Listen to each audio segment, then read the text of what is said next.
Madame, Monsieur, Shalom, bienvenue à Coast to Coast Imbroglio, une émission produite par la Ligue chrétienne des réformateurs, la LCR 2000, en collaboration avec l'Église de l'Évangile authentique d'Isseva. Nous partons pour la toute dernière partie de ce thème. Ils sont passés de l'Évangile de la prospérité à pire que voici. Et bien sûr, nous sommes avec le prophète Don Céleste Nabi, qui, nous le rappelons, est pharmacien de formation, président membre fondateur des églises d'Isseva, porte-parole de la Ligue chrétienne des réformateurs des années 2000, homme des saintes écritures bibliques, apologète, exégète, christologue, également défenseur de la saine doctrine en préparation d'un PhD en leadership dans une université basée aux États-Unis. À cela, il faut ajouter qu'il est panafricaniste afro-convaincu, à l'œuvre aussi écrivain. Homme de Dieu, shalom. Shalom à vous, ma chère sœur. Shalom également à toi, Joël Azoussé, homme de médias et homme d'affaires. Shalom Martin Wali, shalom prophète. Shalom, mon cher frère. Dieu vous bénisse. Amen.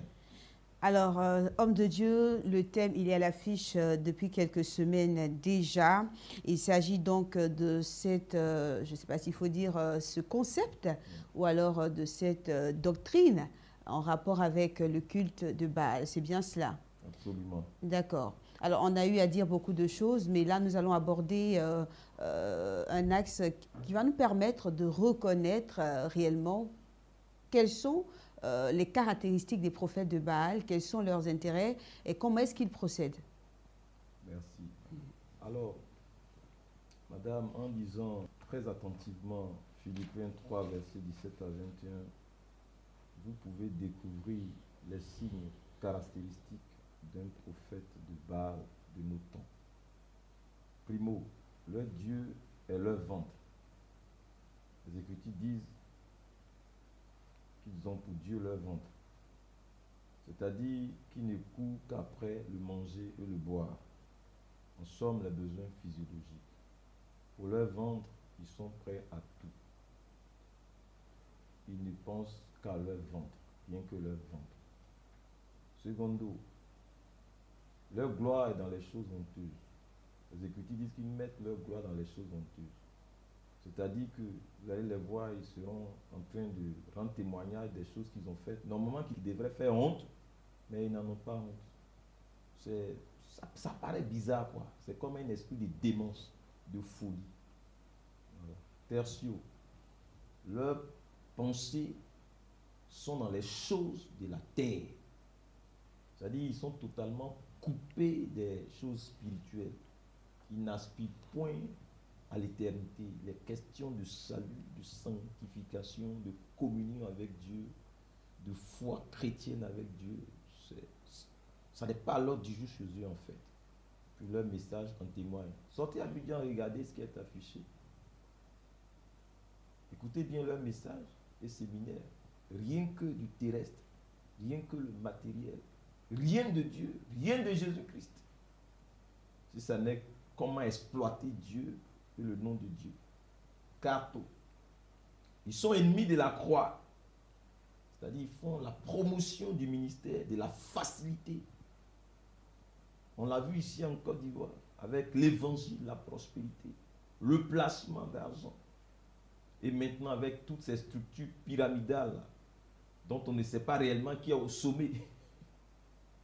Quinto. Leur fin sera la perdition. C'est-à-dire, ils ont fait leur choix. Ils ont tué leur conscience. Et si vous demeurez avec eux, ils finiront par tuer votre conscience. Ils finiront par vous déconnecter de Jésus-Christ, de vous déconnecter de la parole de Dieu, de vous déconnecter du Saint-Esprit et de vous envoyer en enfer. Ils feront de vous un païen authentique qui s'ignore. Prenez-moi s'il vous plaît. Paul a-t-il une fois demandé à ses disciples de faire ce qu'il n'avait pas fait ou ne faisait pas lui-même? Absolument pas. Pour preuve, Philippiens 4, 9 dit: ce que vous avez appris de moi, reçu et entendu de moi, et ce que vous avez vu en moi, pratiquez-le. C'est clair. Et le Dieu de paix sera avec vous. Quelles sont les méthodes d'enseignement des prophètes de Baal? La méthode d'enseignement de Paul, c'était l'exemplarité pédagogique. Et ce n'est pas le cas chez eux. Quel est leur support didactique?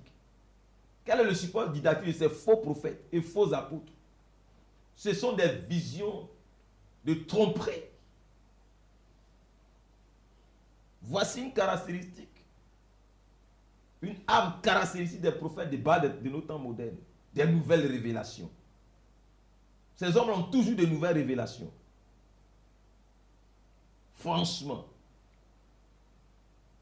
je suis à vous. Homme de Dieu, est-ce que vous seriez en train donc d'attester que les idéologies de Baal constituent donc une menace, une corruption pour la voie du salut en Christ? Mais je crois avoir répondu à cette question, indéniablement.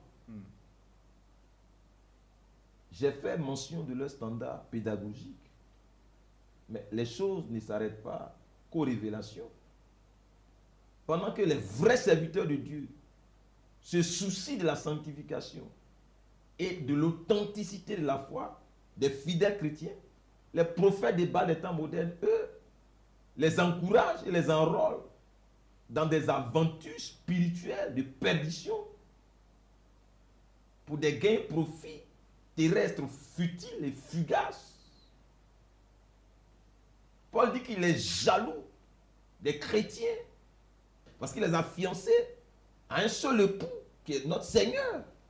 Mais les prophètes de Baal, ce n'est pas leur temps. Que les gens aillent en enfer, ce n'est pas leur temps.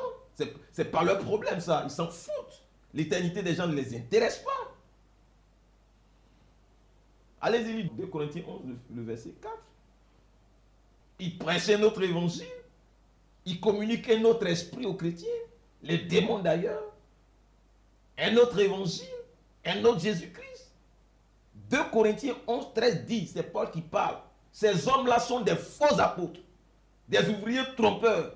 Déguisés en apôtres de Christ. Parce que leur boss lui-même, Satan, se déguise en ange de lumière. 2 Corinthiens 11, verset 14 à 15. Je suis à vous. D'accord. Alors, quel est leur réel intérêt, ces prêtres de Baal? Tout sauf l'amour des âmes. Tout sauf le mieux-être des âmes. Tout sauf la sécurité et l'éternité des âmes. Tout sauf le salut des âmes. Sinon, voici un autre chose que Paul a accompli pour Christ, selon 2 Corinthiens 11, 28. Je suis assiégé chaque jour par les soucis que me donnent toutes les églises. Donc, Paul était soucieux des églises et il gérait les soucis des églises. C'est le signe caractéristique d'un vrai ministre de Dieu. Il se soucie des âmes, des fidèles, des églises, de leur état, de leur mieux-être, de leur bien-être, de leur croissance, de leur communion avec Christ, de leur maturité. Par contre, le mercenaire et le prophète des Baal des temps modernes, lui n'en a que faire. Seul ce qu'il peut obtenir du chrétien l'intéresse. Franchement.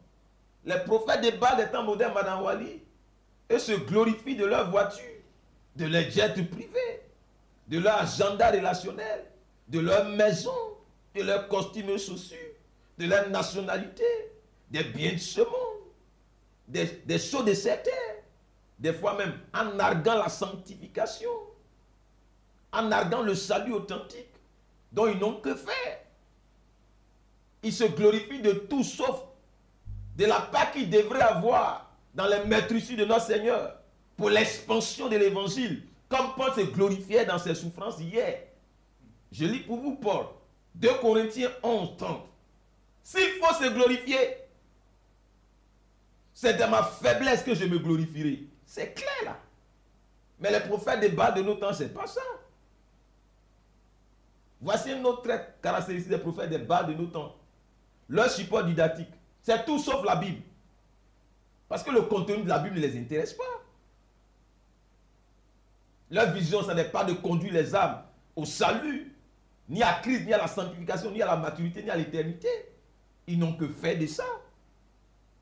Je suis à vous. En arguant même les fidèles qu'ils ont spoliés pour avoir tous ces biens. Absolument. Ils prennent l'argent des fidèles puis les narquent pour être un peu le niveau de cynisme. Alors, que faut-il retenir donc de ces prophètes de Baal des temps modernes, si on devait se les résumer? Voici un résumé pour vous. Comment se comportent, opèrent et fonctionnent les prophètes et les prêtres de Baal de nos temps dits modernes. Je vous dis, tous ceux qui prient ou intercèdent pour les gens moyennant de l'argent sont des potentiels prophètes de Baal des temps modernes. Je vais répéter ma phrase. Tous ceux qui prient ou intercèdent pour les gens moyennant de l'argent sont des prophètes de Baal des temps modernes. Ceux qui ouvrent des églises pour avoir de l'argent sont des prophètes de Baal des temps modernes. Ceux qui, au nom de la délivrance ou des miracles, vendent des supports fétichistes aux âmes en détresse, notamment de l'huile, des parfums, des bracelets, des bougies, de l'eau, de l'encens, leurs photos, etc., sont des potentiels prophètes de Baal des temps modernes. Vous avez dit potentiel. Potentiels prophètes, c'est des vrais prophètes de Baal des temps modernes. Tous ceux qui contribuent à fétichiser la foi chrétienne sont des prophètes de Baal des temps modernes. Tous ceux-là qui font le commerce des objets sacrés, idolâtres, pour soi-disant-ils, édifier la foi, sont les entrepreneurs de Baal des temps modernes. Tous ceux qui vendent des choses aux enchères en lieu supposé saint ou dans le cadre du cultuel, juste pour se faire des sous, sont aussi des prophètes de Baal des temps modernes. Pareil au cas de ceux qui se sucrent sur le dos courbé des chrétiens, ceux qui se sucrent en exploitant le nom de Dieu. C'est aussi des prophètes de Baal. Ceux qui évangélisent les âmes, non pour en faire des disciples de Jésus-Christ, non pour qu'elles soient effectivement sauvées, mais pour augmenter leur cagnotte ou faire croître leur chiffre d'affaires par la croissance des clients fidèles. Ce sont aussi des prophètes de Baal des temps modernes. Les églises ne sont que des entreprises d'escroquerie institutionnelle. Ceux qui ne prêchent point repentance et salut, royaume des cieux et sa justice, sanctification et crainte de Dieu, mais qui ne prêchent que les choses de la terre, qui sont indifférents à la santé morale et spirituelle des âmes, sont eux aussi des prophètes de Baal des temps modernes. Tous les adeptes de l'évangile de la prospérité, peu importe sa forme, sont des adorateurs de Baal et les prétendus hommes de Dieu qui sont et ont été les promoteurs de cette doctrine luciférienne sont des docteurs de Baal. Pareil pour tous ceux-là qui vivent leur foi ou remplissent leur ministère sous forme d'un contrat synalagmatique avec Dieu, plutôt qu'en termes d'alliance. Ce sont aussi des ministres de Baal, des adorateurs de Baal, les hommes de Dieu qui font plus la promotion de leurs livres en tant que matériel didactique au détriment malicieux de la Bible ou en éclipsant la Bible, sont les docteurs de Baal, des apôtres de Baal. Et leurs églises sont des industries de Baal, sous jugement d'ailleurs. Tous ceux qui viennent à l'église, tout juste pour les déblocages, non pas pour marcher avec le Seigneur, développer une communion vraie avec Christ, sont de vrais adorateurs de Baal. Et ceux qui conduisent de tels ministères sont des prêtres de Baal. Tous ceux que Dieu a appelés pour une mission spécifique, qu'ils savent, mais qui se sont mis dans autre chose pour se réaliser au nom de Dieu, sont également des prophètes de Baal. Peu importe ce qu'ils sont en train de faire. Tous ceux qui renversent, déforment la parole de Dieu pour se réaliser et atteindre leurs objectifs sont des prophètes de Baal des temps modernes. Tous ceux qui, pour se faire des opportunités, ont cédé et adhéré au syncrétisme, à l'écuménisme et aux autres courants fusionnels, obscurs, basés sur des compromis doctrinaux, sont aussi des prophètes de Baal, des docteurs de Baal, des églises de Baal, des apôtres de Baal, des pasteurs de Baal. Toutes les églises nées en étant motivées par un gain, un intérêt personnel quelconque ou de groupe, autre que le salut des âmes et le soin des saints, sont des temples de Baal en puissance. Tous les hommes de Dieu, financés par des païens, pour qu'ils mettent des églises en place, pour être rémunérés par ces païens-là, sous forme salariale par mois, sont des prophètes de Baal. Tous ceux qui sont venus au ministère pour se faire un nom, une place sous le soleil, tous ceux qui se sont invités au ministère pour se réaliser, ce sont des prophètes de Baal. Tous ceux qui organisent des programmes pour se faire des sous, et non pour le salut des âmes ni l'édification du corps du Christ, ce sont des prophètes de Baal. Tous ceux qui exhibent leur richesse, leurs biens, leur fortune, plutôt que de révéler et magnifier le Christ, plutôt que de conduire les âmes au salut et à la connaissance de Jésus-Christ, ce sont des sacrificateurs de Baal. Les églises dans lesquelles on ne prêche pas la vérité, on se couvre les uns les autres quant au péché, ce sont également des églises de Baal, avec à leur tête des entrepreneurs de Baal, les hommes de Dieu qui vont vers les politiques et les hommes fortunés, non pour les instruire sur les voies et la volonté de Dieu, mais pour aller leur mentir pour se faire des sous. Ce sont des prophètes de Baal. Tous ceux qui guident les autorités dans les erreurs en vue de les contenter, tout en leur prenant de l'argent par des prophéties mensongères, fatalistes d'intimidation, sont des prophètes de Baal. Tous ceux des hommes de Dieu qui œuvrent pour étouffer ou faire disparaître l'évangile authentique, pour corrompre la voie du salut authentique, pour maintenir le peuple dans l'ignorance et la servitude spirituelle, qui leur sont profitables d'ailleurs, sont des prophètes de Baal. Tous ceux des hommes de Dieu qui s'attaquent aux serviteurs de Dieu authentiques, prêchant la vérité, et qui s'adonnent à prêcher le mensonge, à entretenir le mensonge et l'obscurité, l'obscurantisme dans l'église, afin d'empêcher l'église de prospérer, de s'épanouir, les chrétiens, de se réaliser dans la perspective divine et d'avoir une bonne communion avec Dieu, sont des ambassadeurs du Baal. Tous les hommes de Dieu qui vont expressément épouser des voies obscures, des chemins pratiques contraires à la vérité de l'évangile, et qui ont prospéré dans ces voies au niveau matériel, sont des prophètes de Baal. Tous les hommes de Dieu qui abandonnent leurs épouses pour en épouser d'autres, parce que des statuts socio-financiers beaucoup plus reluisants, ce sont des prophètes de Baal. Je voudrais m'arrêter là. Je crois avoir été très clair. De Dieu, si on passe au crible, tous ces critères-là, je pense qu'ici en Côte d'Ivoire, on ne trouverait pas assez d'églises. Ah, mais authentiques, on va dire. c'est Alors, clair. vous faites là de grandes révélations. N'avez-vous pas peur, justement, vous touchez des sensibilités? Écoutez, dans la grande chrétienté, nous sommes autour de 99% de Baal. Chez les chrétiens nés de nouveau, 99%.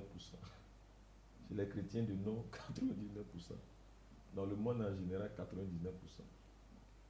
Maintenant, à vous d'en déduire le pourcentage en milieu chrétien, protestant, pentecôtiste, charismatique et évangélique. Dans tous les cas, il est évident que nous avons du travail. Il faut donc arrêter les amusements profanes et les distractions, divertissements mondains. Il faut aller à l'essentiel, dans la joie et la paix que donne l'Esprit de Dieu, et travailler. Maintenant, si vous me demandez si je n'ai pas peur, monsieur, je ne gère pas les humeurs de Satan et les démons. Je ne gère que les humeurs de Dieu. C'est à son service que je suis. Je n'ai aucun compte à rendre à Satan et à ses démons. Nous n'avons pas le même projet de gouvernance. Lui, il est venu pour égorger, dérober et détruire, selon Jean 10, 10. Nous sommes envoyés, mandatés pour sauver les âmes, construire notre monde avec Dieu et détruire les œuvres du diable par la puissance du Saint-Esprit au nom de notre Seigneur Jésus-Christ. Pour ce qui est donc d'avoir peur. Vous savez pourquoi les choses vont de plus en plus mal dans notre présent monde et en particulier dans la chrétienté. Et mais c'est parce que tout le monde veut rester loin du champ de bataille. Personne ne veut voir les choses telles qu'elles sont, parce que ça coûte de voir les choses telles qu'elles sont. Donc tout le monde fait semblant de ne pas voir. Tous ceux qui font et veulent faire du bien dans le sens voulu par Dieu, ils sont lourdement persécutés. Donc personne ne veut être persécuté. Mais vous savez, les vrais grands, ce sont ceux-là qui sont capables d'aller au-delà des tendances démocratiques et universelles de lâcheté, afin de se battre pour contribuer à construire un monde meilleur. Ça, ce sont les vrais grands, mais pas les lâches. Nous ne redoutons ni les critiques, ni les adversités, ni les inimitiés, ni les contrariétés. Ce que nous redoutons, mon cher Joël Azoussé, c'est plutôt que les chrétiens ne nous comprennent pas et nous combattent à la gloire des prophètes de Baal. C'est ce que nous redoutons. Parce que hier, quand Élie a démontré que c'est le Seigneur qui est Dieu, le peuple en son temps s'est associé à Élie pour exterminer les prophètes de Baal. Nous, notre prière, c'est que le peuple de Dieu de Côte d'Ivoire comprenne le sens de notre combat et que ce peuple-là nous facilite la tâche pour que nous puissions éjecter les prophètes de Baal du corps de Christ. Mais si le peuple ne nous soutient pas, ça serait un peu difficile. Hier, ce n'était pas les prophètes de Baal qui Élie redoutait. Vous êtes au moins d'accord avec moi? Élie n'a pas redouté les prophètes de Baal. Qui Élie redoutait? C'était Jézabel. C'était Jézabel qui redoutait. Donc, ce que nous redoutons, c'est le peuple de Dieu. Parce que s'ils ne comprennent pas le combat dans lequel nous sommes engagés, c'est le peuple qui souvent sert de bras séculier aux prophètes de Baal. C'est le peuple qui fortifie les ministres et ministères de Baal. Ce sont eux qui nous font peur. Ceux-là qui ne comprennent pas le sens de notre combat et qui se sont armés pour en découdre avec nous, ce sont eux qui nous font peur. Sinon, les prophètes de Baal, ils sont déjà édentés, ils sont dépiécés, ils sont domptés, réduits à l'impuissance totale, au plus grand silence. On a géré le dossier des prophètes de Baal de Côte d'Ivoire, c'est fini ça. Ils sont finis, ils n'ont plus rien à dire au corps de Christ. Mais nous avons besoin du peuple de Dieu. Je suis à vous. Il se faisait beaucoup de prodiges et de miracles par les apôtres et une grande grâce reposait sur eux tous. Yes, c'est le temps. Venez découvrir un environnement où la parole de Dieu est prêchée et relâchée avec puissance dans toute sa pureté dans un cadre sérieux qui s'y prête. Une véritable famille où les vies sont profondément transformées par Christ par des prières de feu dans une atmosphère de feu et de paix. C'est à Disseva, l'église de l'évangile authentique Cocody Riviera à Toban, derrière le supermarché Auchan, tous les dimanches 9h, 11h30 avec le prophète Don Céleste Nabi. Toi qui tiens résolument à t'affranchir des maladies, de la sorcellerie, des malédictions et de la pauvreté, rejoins-nous dans cette grâce favorable au salut, à la maturité dans la foi, à la paix intérieure et au plein épanouissement en Christ. Contact 07 05 35 99 27. Shalom. Alors, homme de Dieu, je voulais juste revenir sur l'un des critères des prophètes de Baal. Vous avez parlé justement de la vente aux enchères, qui est souvent associée, je vais dire, les recettes sont souvent utilisées pour la construction du temple. Je pense que c'est quand même noble, non? Écoutez, si vous voulez faire un don, si l'Église a besoin d'obtenir des dons de la part du peuple, que l'Église le déclasse simplement pour que ceux qui ont le cœur, le ministère, en la matière se signalent. Il ne faut pas masquer ça sous des formes un peu mondaines et puis aussi paganiser l'Église. Je ne sais pas si vous me suivez. On ne se comprend pas bien. Allez-y donc. Mais sinon, je suis clair là. Moi, je veux construire un temple, n'est-ce pas? J'ai besoin de sous. À des personnes qui en ont. Qu'est-ce que je fais? Mais je dis simplement, je veux construire un temple. Je n'ai pas besoin de passer sous le couvert d'une Bible que je vais vendre à 2 millions, 3 millions, 4 millions. Et puis ainsi faire, je sais pas, du business dans l'Église. Je ne sais pas si on se comprend. D'accord. Voilà. Faut dire la vérité. Faut dire la vérité. D'accord. Alors, Putsch, dans l'Église, l'argent a pris le pouvoir. Ouais, voilà, c'est un livre que vous avez écrit. Absolument. Alors, est-ce qu'on ne pourrait pas dire que vous êtes en train de... On ne pourrait pas vous assimiler au prophète de Baal et penser que vous êtes en train de vous faire du sou du business sous le nom de Dieu? Ben, écoutez, madame, pour vous faire une confidence, l'argent que j'ai investi pour écrire le putsch, c'est vrai qu'il y a eu des ventes. Ce qui est rentré est inférieur à ce que j'ai personnellement sorti. Je n'ai pas écrit putsch pour faire des sous, hein, absolument pas. Ce n'était pas mon intention. Ce n'est pas un livre que vous imposez à vos fidèles? Absolument pas. Absolument pas. Vous pouvez demander, hein. Vous connaissez ma communauté? Tout est dans l'intention, en fait. Tout est dans le l'intention. départ. Je n'ai pas écrit putsch pour me faire des sous. Et ça n'est pas en vain que la grande RTI m'a fait l'honneur pendant près de 12 minutes, et même plus, presque, pour intervenir à la fin des nations. Donc, mes intentions, elles sont là, madame.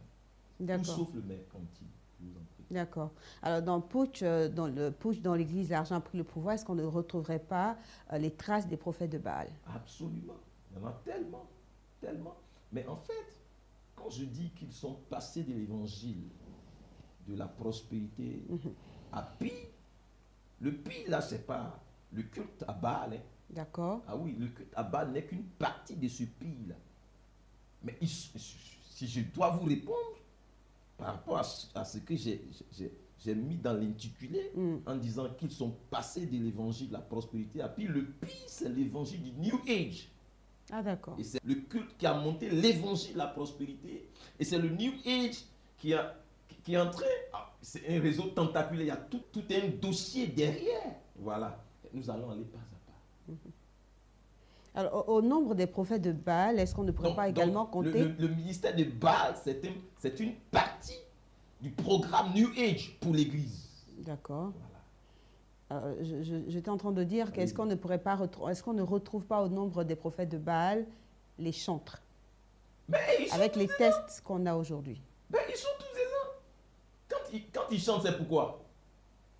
Combien de chantres aujourd'hui chantent sans intention de se faire des sous? Répondez-moi s'il vous plaît, madame. Ok. Répondez-moi s'il vous plaît. Je suis face à la nation. Combien de chantres aujourd'hui viennent chanter à la gloire de notre Seigneur sans intention de se faire des sous? Le chant, c'est celui qui chante dans l'intention, d'abord pour répondre à un appel divin et dans l'intention de glorifier Dieu. Lui, c'est un chant. Mais celui qui vient avec des intentions autres que ça, il n'est pas chanteur. C'est un chanteur. Mais de quoi est-ce qu'ils devraient vivre, ces chantes-là? Ah ben, moi j'ai vu pas quoi? Vendre leur production. Non, pas... tout est dans quoi? Tout est dans l'intention. Ouais. Faut qu'on se comprenne. C'est-à-dire, tu ne peux pas dire je vais devenir pasteur pour avoir l'argent. C'est pas bon. Donc, si tu es chanteur, tu ne dois pas instrumentaliser ce ministère pour te faire de l'argent. Mais si c'est vraiment avec Dieu que tu marches, en remplissant ton ministère, Dieu prendra soin de toi. À moins que tu ne crois pas en Dieu. Soyons sincères. Et ça me semble que je ne suis pas clair. Si. C'est clair. C'est clair, oui. Dieu vous a appelé, vous lui faites confiance, mais vous ne marchandez pas avec le Dieu d'Israël. Vous ne faites pas du troc sur le dos du Dieu d'Israël. Vous ne faites pas du mercantilisme avec le ministère. Vous ne cherchez pas à vous faire des sous avec l'appel de Dieu. Vous ne monnayez pas le don du Dieu d'Israël. C'est de la profanation. Commercialiser le Saint-Esprit, ben, franchement, c'est un blasphème là. Vouloir tirer des profits malsains au nom de Dieu. Mais la Bible dit dans le décalogue Exode 20, tu ne prendras pas le nom de l'Éternel ton Dieu en vain. Tu n'as pas le droit d'exploiter Dieu. Tu n'as pas le droit d'exploiter le nom de Dieu. Tu n'as pas le droit de manipuler Dieu. Tu n'as pas le droit de dire oui, je vais devenir pasteur parce que je vais me faire des sous. Je vais aller prier pour telle dame parce qu'elle a l'argent. Si je prie pour elle, que Dieu intervient, elle m'en donnera. Tu es un prêtre de Baal, tu es un prophète de Baal. Tu n'as pas le droit de dire je m'en vais rendre visite à une telle personne parce que si je vais, elle va me donner un transport de 1 500 000, 100 000, j'en sais rien. Tu es un prêtre de Baal. Tu ne dois pas cibler tes fréquentations parce que ça te rapporte quelque chose en retour. En tant que serviteur de Dieu, tu es un apôtre de Baal. C'est ce que je suis en train de dire. Tu n'as pas le droit non plus de venir à l'église parce que si je viens à l'église, Dieu va me donner les sous. On ne vient pas à l'église. Dès que tu viens avec cette intention, tu es un chrétien de Baal, tu es un adorateur de Baal. Tu vas à l'église parce que tu as une communion avec Dieu, parce qu'il y a une convocation solennelle que Dieu a adressée à son église, d'être en assemblée pour l'adorer. Voilà. Mais il ne doit pas avoir d'intention mercantile ou un gain-retour associé à cela. C'est cela le ministère, le culte de Baal, qui est répréhensible. Ils ont pollué la foi là. Ils ont fait des chrétiens des adorateurs de Baal, d'où la grande pauvreté qui s'abat sur l'église. Il faut que nous changions les dogmes. Un culte authentique au Seigneur avec des chrétiens authentiques, des pasteurs authentiques, avec des intentions saines. Mais c'est une révolution là. C'est un bouleversement total. Moi, j'aspire à ça, madame. Arrêtez d'organiser des concerts pour vous faire des sous. Arrêtez ça là. Arrêtez ça. Dessinez vos posters là. Vous mentez aux chrétiens. Vous les braquez, vous les volez, vous les arnaquez. Au nom de Jésus-Christ, je dis non. Pasteur ne va pas organiser une veillée parce qu'on va te faire des collectes de fonds. N'organise pas des cellules de prière ou bien des moments de prière parce que tu vas avoir de l'argent. N'organise pas des retraites pour qu'on paye, pour qu'il y ait 1000 personnes, 10 000 francs par personne, pour que tu aies des sous. J'ai dit non. N'organise pas un programme pour inviter la masse, pour que, au nom de la masse, la manne soit forte. Tu es un pasteur de Baal. Chrétien ne cherche pas à fréquenter quelqu'un dans l'assemblée, à t'attacher à lui de façon amicale, parce qu'en retour, tu peux avoir une retombée financière, une promotion de je ne sais quelle nature. Ben, tu es un adorateur de Baal. Dieu, il est vrai. Il est authentique. Vous êtes calme ce soir? Oui, j'ai envie de vous demander, vous tenez de tels propos, sûrement parce que vous avez un travail, à part le fait d'être pasteur. Écoutez, monsieur Joël, je vous ai ajouté, je vous ai toujours répondu. Je ne suis pas né pharmacien. J'ai travaillé pour devenir pharmacien. Et pour information, Dieu m'a appelé quand j'étais en 2e année à la fac. On a passé un contrat, j'ai soutenu ma thèse et puis je suis rentré dans le ministère. Mais de la 2e année jusqu'à ce que je soutienne ma thèse, je servais Dieu, j'étais pasteur. On se comprend. Je n'avais pas de salaire. J'étais étudiant comme tout le monde. J'étais sur la cité. Les preuves sont là. J'ai été hébergé par des familles, des nationalités étrangères, dont une Togolo-écossaise qui n'est plus, et des Camerounais. Donc mon truc, c'est pas le magot, frangin. On se comprend. Même si je n'étais pas pharmacien, j'aurais la même passion pour Dieu, parce que pour moi, c'est inconditionnel. C'est inconditionnel. Est-ce que Dieu il a besoin de ma pharmacie pour prendre soin de moi? Il a pris des corbeaux, il en a fait un service traiteur pour Élie, là. Croyez pas en lui, vous? Si, pourquoi pas? C'est pas... Ne limitez pas Dieu. Est-ce que les gens, ils ont suffisamment... Ils ont la foi dont ils parlent. Moi, je crois que Dieu prend soin de ceux qui le servent, en esprit et en vérité. Jésus-Christ, pendant tout son ministère, il travaillait, répondez-moi. Mais la Bible nous dit dans le livre de Luc qu'il était assisté par des gens, qu'il assistait de leurs biens avec joie. Il ne les arnaquait pas. Vous savez, dans le ministère de Baal, tu ne peux plus dire la vérité à la sœur, tu ne peux plus dire la vérité au frère, tu ne peux plus dire la vérité à la maman, tu ne peux plus dire la vérité au papa. Pourquoi? Parce qu'elle te gère financièrement. C'est dans le culte de Baal. Donc vous n'êtes plus dans une église. Parce que l'église, c'est la maison de Dieu, l'appui et la colonne de la vérité. Ça doit demeurer tel. Monsieur Joël Azoussé, si je n'avais pas été pharmacien, j'aurais eu le même langage. D'accord. Alors, homme de Dieu, est-ce qu'en ces temps d'extrême apostasie, de séduction, de difficulté, vous êtes en mesure là ce soir de nous dire et d'attester que nous pourrions encore avoir des hommes de Dieu authentiques dans cette nation? De la trempe d'Élie de Jean-Baptiste, est-ce que cela est possible? Mon cher Azoussé, c'est possible et il le faut. Il le faut très absolument. Et Dieu le fera. S'il n'y a pas d'Élie, de Jean-Baptiste, de Moïse, de Samuel, de Jérémie, de notre temps, de Luther, de Watchman Nee, de Charles Fox Parham, de William Joseph Seymour, de George Whitefield, de John Wesley, de John Knox, de notre ère, il y aura problème. Il nous le faut absolument. Vous imaginez, vous, ce que sera ou deviendra notre monde sans de tels hommes? La Bible dit que lorsqu'il n'y a pas de révélation, le peuple est sans frein. Proverbe 29, 18. Mais la révélation, elle est portée par des hommes. C'est donc dit que lorsqu'il n'y a pas d'hommes qui portent les messages et incarnent les standards de Dieu dans une cité, le chaos, il est grand. Nous tombons inéluctablement dans la période des juges, celle après la génération de Josué et Caleb. Il faut des géants, des avant-gardistes, des leaders selon Dieu, selon le cœur de Dieu, des dépositaires, des modèles, des pères au cœur et réflexes de père. Il nous faut des figures messianiques, des colonnes, des références et repères, des figures emblématiques d'inspiration divine, des indéboulonnables, des incorruptibles, des inflexibles, des irréductibles, des acquis et conquis aux causes de Dieu au pluriel, même au prix de la mort. Il nous faut des icônes divines, des conservateurs éclairés. Il le faut très absolument.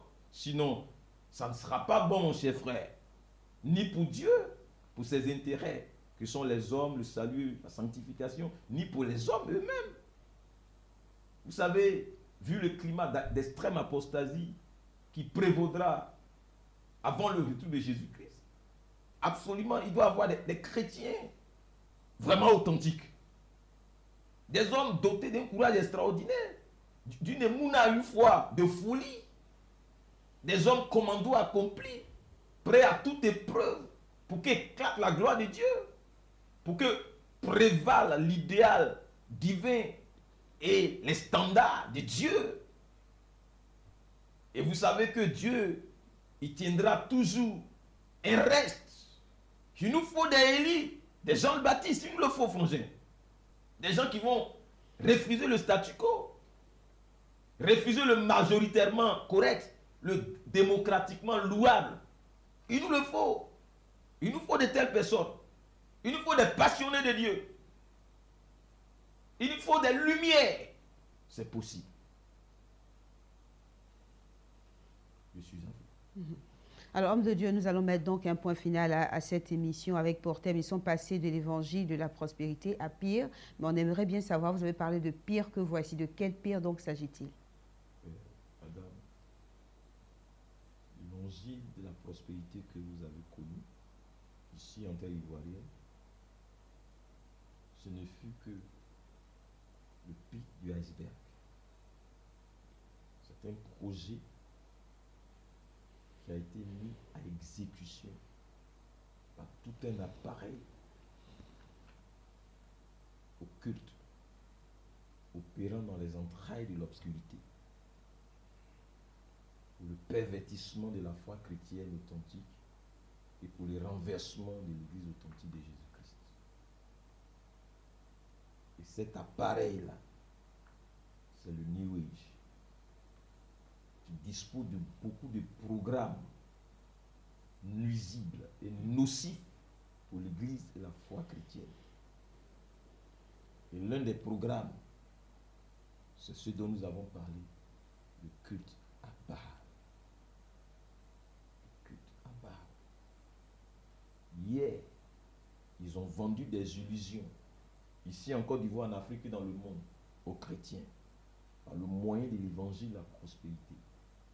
Aujourd'hui, ça n'a pas changé. Aujourd'hui, ils invitent et conditionnent les chrétiens à vouloir exploiter Dieu, à vouloir ne pas voir des relations avec Dieu, mais profiter des avantages de Dieu, des avantages que Dieu donne. Aujourd'hui, ils pressent aux chrétiens que vous n'avez pas besoin de neuf, de nouveau.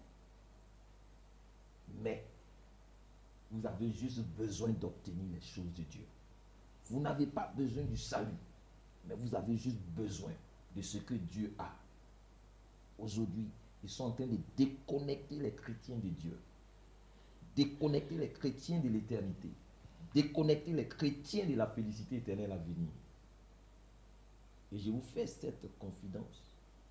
je viendrai sur ce même plateau vous déshabiller l'évangile du New Age, aussi bien dans sa forme que dans son fond, pour la gloire de notre Seigneur Jésus-Christ. Mais c'est ce pile, l'évangile du New Age. Et je vais clarifier ce que c'est que l'évangile du New Age. La christologie New Age, l'eschatologie New Age, la pneumatologie New Age, la sotériologie New Age, l'herméneutique New Age. Je vais clarifier toutes ces choses-là à la face des nations. Shalom à tout le corps de Christ. Shalom au leader, au pasteur. Je suis avec vous. Voilà, merci à vous, homme de Dieu. Je vous en prie. Merci à toi, Joël Azoussé. Merci Martine Wally, merci homme de Dieu. Shalom à toi, mon cher. Voilà, chers téléspectateurs et internautes, merci infiniment de nous avoir suivis. Ils sont passés de l'évangile de la prospérité à pire que voici pour parler de l'évangile du New Age qui hier a donné naissance à l'évangile de la prospérité et qui continue donc et qui poursuit son projet unique qui détourne l'homme de Dieu à travers le culte de Baal et d'autres subtilités, n'est-ce pas, que le système de ce monde dévoile au fur et à mesure. Il appartient donc aux chrétiens que nous sommes d'être attentifs et de rester connectés au Saint-Esprit qui nous enseignera toutes choses. Shalom chez vous. Shalom.